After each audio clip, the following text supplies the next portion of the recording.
Hello everyone, this is Ayushi and I am back with Psychology Lecture Series for Class 11. हम chapter 4 human development के बारे में पढ़ रहे हैं, जिसके लास्ट पार्ट में हमने पढ़ा था चाइल्डहुड और इन्फेंसी के बारे में। अब चाइल्डहुड के बाद का जो स्टेज आता है, उसे हम कहते हैं एडोलेसेंस, जो 13 साल की उम्र के बाद होता है। नेक्स्ट है अडोलेसेंस क्या होता है। अडोलेसेंस जो टर्म है वो अडोलसेर से निकला हुआ है, जो कि एक लैटिन वर्ड है जिसका मतलब होता है मेच्योरिटी।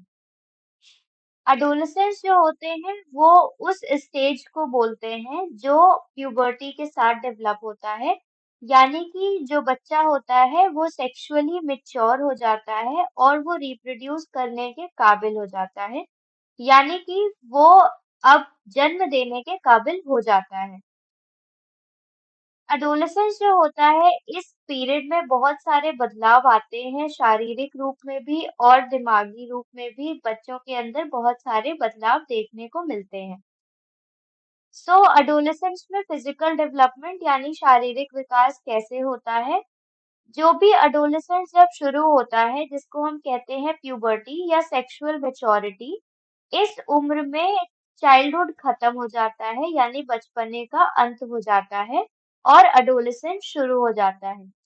इस समय शारीरिक तौर पर बच्चे का बहुत ज्यादा विकास होता है और उसके सेक्सुअल कैरेक्टरिस्टिक्स बढ़ते हैं, यानी कि हॉर्मोन्स का विकास होता है और हॉर्मोन्स की वजह से बच्चे के जीवन में और बच्चे के शरीर में बहुत परिवर्तन आते हैं।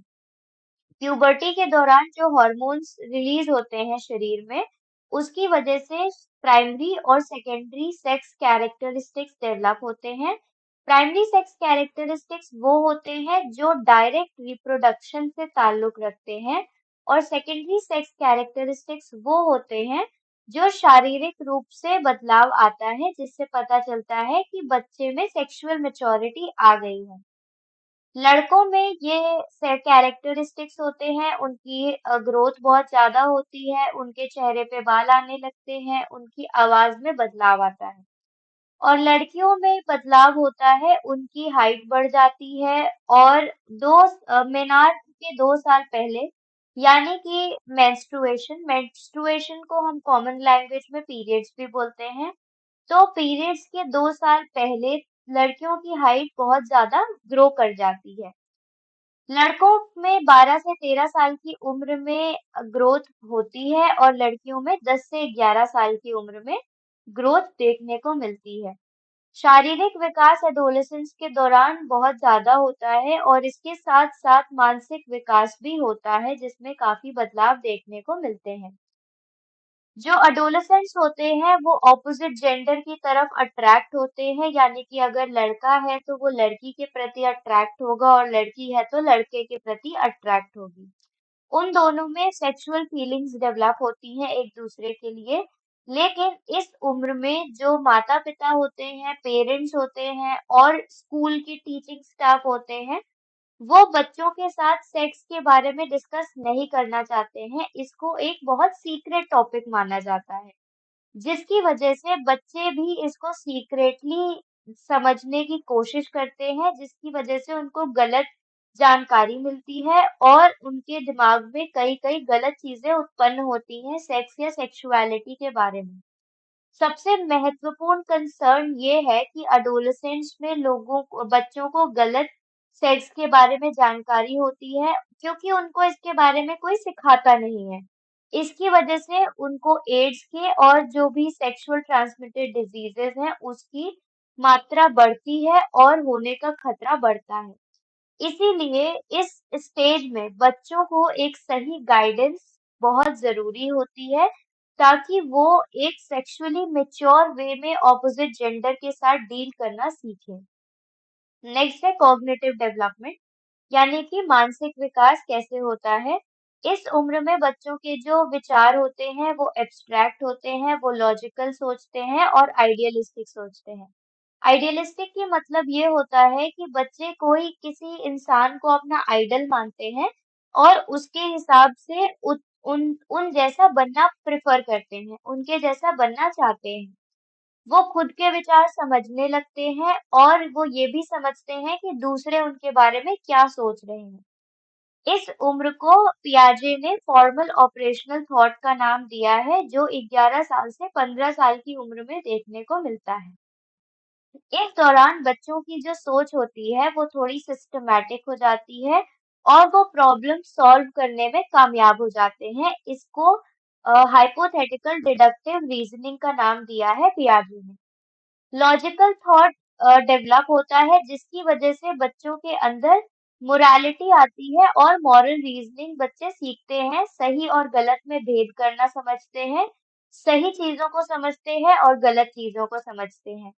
यही उम्र होती है जब बच्चे सही और गलत के बीच में भेद करना अच्छे से सीखते हैं, समाज में रहना सीखते हैं। इसीलिए इस उम्र में बच्चों पर खास तौर पर ध्यान देना बहुत ज़रूरी होता है, ना तो उनकी ज़िंदगी में बहुत इंटरफेयर करना चाहिए और ना ही उनको बहुत खुली छूट देनी चाहिए। उनके ऊपर बस एक नॉर्मल अमाउंट का ध्यान देना बहुत ज़रूरी है, ताकि वो सामाजिक रूप में रहना सीख जाएँ। इस उम्र में बच्चे जो होते हैं वो खुद से ही अपने मॉरल प्रिंसिपल्स बनाते हैं और अपने आइडियाज को मोरालिटी का नाम देते हैं। कभी-कभी बच्चे खुद से जब मॉरल रूल्स बनाते हैं तो हो सकता है कि जो सोसाइटी के रूल्स है या उनके माता-पिता के बनाए गए रूल्स हैं, वो उनको सही ना लगे।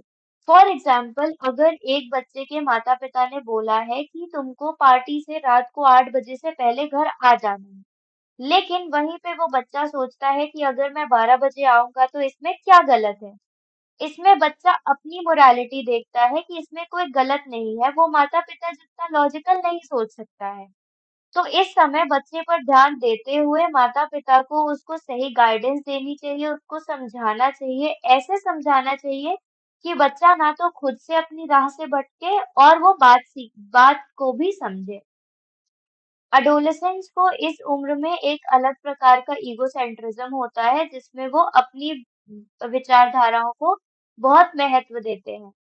डेविड एल्काइन नाम के साइकोलॉजिस्ट के मुताबिक इस उम्र में बच्चों के दो फिनोमिना डेवलप होते हैं। पहला होता है इमेजिनरी ऑडियंस और दूसरा होता है पर्सनल फेबल। इमेजिनरी ऑडियंस का मतलब होता है कि बच्चे ऐसा सोचते हैं या ऐसा मानते हैं कि वो जितना खुद को महत्वपूर्ण समझते हैं, उतना ही दूसरे भी उनको महत्वपूर्ण समझते हैं। यानी कि दूसरे जो लोग हैं समाज में, वो हमेशा निरंतर उनको देख रहे होते हैं, उनको नोटिस कर रहे होते हैं। इसीलिए बच्चे जो होते हैं वो खुद के लिए बहुत कॉन्शियस हो जाते हैं। आपने अक्सर देखा होगा कि जो एडोलेसेंस में लड़कियां होती हैं उनको पिंपल निकल जाता है तो वो बहुत हाइपर हो जाती है कि लोग क्या कहेंगे, लोग क्या सोचेंगे, मैं बाहर कैसे निकलूं, मुझे क्या-क्या तकनीकें इस्तेमाल करनी पड़ेंगी इसको हटाने के लिए। तो इस उम्र में बच्चों को ऐसा लगता है कि बाहरी लोग उनको कॉन्स्टेंटली देख रहे हैं, उनको ऑब्जर्व कर रहे हैं। दूसरा होता है पर्सनल फेबल्स। इसमें होता है यूनिकनेस, यानी कि बच्चे ऐसा समझते हैं कि उनके विचारधारा कोई नहीं समझता, वो केवल खुद को समझते हैं, वो दुनिया में सबसे अलग हैं, उनको कोई नहीं समझता है और उनको उनके बारे में कोई उन पर ध्यान नहीं देता है। बच्चों को ऐसा महसूस होता है। नेक्स्ट है फॉर्मिंग एन आइडेंटिटी, यानी कि समाज में अपना क्या महत्व बच्चे समझते हैं इस उम्र में। इस उम्र में बच्चे खुद के बारे में समझना सीख जाते हैं और वो अपनी आइडेंटिटी को खोजते हैं। वो ये जानना चाहते हैं कि वो क्या हैं, उनके क्या विचार हैं, उनके क्या कमिटमेंट्स हैं, उनकी क्या सोच है। इस उम्र में बच्चे अपने विचार अपने माँ-बाप से अलग करने की कोशिश करते हैं और उनकी जो विचारधाराएँ होती हैं, वो यूनिक होती हैं, सबसे अलग होती हैं, जिसकी वजह से कभी-कभी वो पेरेंट्स के साथ कॉन्फ्लिक्टिंग भी हो सकती हैं। जैसे कि हमने एग्ज़ाम्पल में देखा था कि अगर बच्चा कहता है कि 12 बजे तक पार्टी करना ठीक है और माता-पिता कहते हैं कि 8 बजे से पहले वापस आ जाना है, तो यहाँ पे कॉन्फ्लिक्ट ऑफ इंटरेस्ट आता है कि पेरेंट्स को लगता है कि ये सही है और बच्चे को लगता है ये सही है। इसीलिए इस उम्र में बच्चे को समझाना महत्वपूर्ण है ताकि वो चीज़ों की तरफ अग्रसर रहे। इस उम्र में जो एडोलेसेंट्स होते हैं, अगर वो खुद से अपनी आइडेंटिटी स्थापित करने में कामयाब हो जाते हैं, तो उनको कोई दिक्कत नहीं होती है और अगर वो आइडेंटिटी स्थापित नहीं कर पाते हैं तो उन्हें क्राइसिस होता है, जिसको हम कहते हैं आइडेंटिटी कंफ्यूजन। ये टर्म दिया था एरिक एरिक्सन नाम के साइकोलॉजिस्ट ने, जिसमें उन्होंने कहा था कि अगर बच्चों को आइडेंटिटी कंफ्यूजन होगा, उनको खुद का अस्तित्व नहीं पता होगा, तो वो लोगों से अलग हो जाएंगे, एकदम अकेले महसूस करेंगे और परिवार और दोस्तों से भी अलग हो जाएंगे। इस उम्र में बच्चे जो होते हैं वो इंडिपेंडेंट होना चाहते हैं, खुद से अपने काम करना चाहते हैं और वो अपने माता-पिता, कभी-कभी ऐसा भी होता है कि बच्चे इंडिपेंडेंस से डरते हैं, इसीलिए वो अपने माता-पिता पे डिपेंड भी रहते हैं। इस उम्र में बहुत ज़्यादा फ्लक्चुएशंस होते हैं, कभी-कभी बच्चे खुद के ऊपर बहुत कॉन्फिडेंट महसूस करते हैं, कभी-कभी वो बहुत इनसिक्योर महसूस करते हैं। इस उम्र में जो आइडेंटिटी बनती है वो कल्चर की वजह से भी प्रभावित होती है, परिवार की वजह से भी होती है, सामाजिक रूल्स के हिसाब से भी होती है और सोशल इकोनॉमिक स्टेटस भी आइडेंटिटी को प्रभावित करता है। इस उम्र में बच्चों को अपने दोस्त का सपोर्ट बहुत ज़रूरी होता है और वो चाहते हैं कि दूसरे लोग उन्हें एक्सेप्ट करें, उनको समाज में एक्सेप्टेंस की ज़रूरत होती है। पेरेंट्स और पीयर्स यानी माता-पिता और दोस्त, इन दोनों ने इस उम्र में बच्चों को इन्फ्लुएंस करते हैं। बच्चे जो होते हैं वो अपने रियलिस्टिक गोल्स बनाते हैं जो वो अचीव कर पाएँ, जो जो मैं अचीव करना पॉसिबल हो। वो इम्पॉसिबल गोल्स नहीं बनाते हैं और वो अपने फ्यूचर के बारे में भी सोचना सीख जाते हैं। नेक्स्ट है एडोलेसेंट्स के कुछ मेजर कंसर्न्स, जैसे कि फर्स्ट होता है डेलिंक्वेंसी। डेलिंक्वेंसी का मतलब होता है सामाजिक जो भी एक्सेप्टेबल बिहेवियर होते हैं, उनके विपरीत जाके ऐसे व्यवहार करना जो समाज में एक्सेप्टेबल नहीं होते हैं। कभी-कभी ये लीगैलिटी से भी संबंधित हो सकते हैं, यानी बच्चे कुछ रूल्स ऐसे तोड़ते हैं जो रूल्स लीगल फ्रेमवर्क के खिलाफ होते हैं, लॉ के खिलाफ होते हैं, कभी-कभी वो कुछ क्रिमिनल हरकतें भी कर लेते हैं। इसकी वजह से उनको खुद की नेगेटिव आइडेंटिटी मिलती है, खुद पे भरोसा नहीं होता है, अचीवमेंट नहीं मिलता है और माता-पिता उनको सपोर्ट नहीं करते हैं, फैमिली में बहुत तकलीफें आ जाती हैं। नेक्स्ट है सब्सटेंस अब्यूज। इस उम्र में बच्चे जो होते हैं वो स्मोकिंग करना सीख जाते हैं, अल्कोहल कंज्यूम करते हैं और कभी-कभी ड्रग्स भी लेना सीखते हैं अपने स्ट्रेस को कम करने के लिए। ये कभी-कभी पीयर प्रेशर की वजह से भी होता है, यानी कि दोस्त है, सब लोग बैठे हैं, 4 लोग ड्रिंक कर रहे हैं और एक अकेला नहीं कर रहा है, तो उसपे प्रेशर आएगा कि अरे तुम तो ड्रिंक नहीं करते हो तो हम तुम्हें एक्सेप्ट नहीं करेंगे, इसीलिए वो भी करना सीख जाता है। फिर ड्रिंक और स्मोक करते-करते बच्चे ऐसी हद तक पहुँच जाते हैं कि वो उससे एडिक्ट हो जाते हैं, उनको उनकी लत लग जाती है, जिसकी वजह से उनकी परफॉर्मेंस घटती है, वो स्कूल में नहीं मन लगा पाते हैं, उनका घर में नहीं ध्यान लगता है और वो निरंतर उनकी ज़िंदगी में प्रॉब्लम्स ही प्रॉब्लम्स आती रहती है। क्योंकि बच्चों को चीज़ों का सही और गलत इस्तेमाल करना नहीं आता, इसीलिए वो हमेशा चीज़ों को गलत ही नज़रिए से देखने लगते हैं अगर उन्हें सही गाइडेंस नहीं मिलती है। इसीलिए ऐसा ज़रूरी है कि बच्चे अपने दोस्त बहुत ध्यान से चुनें, माता-पिता की बात सुनें और उनकी जो भी कही हुई चीज़ें हैं, उन पर ध्यान दें और उनको समझने की कोशिश करें।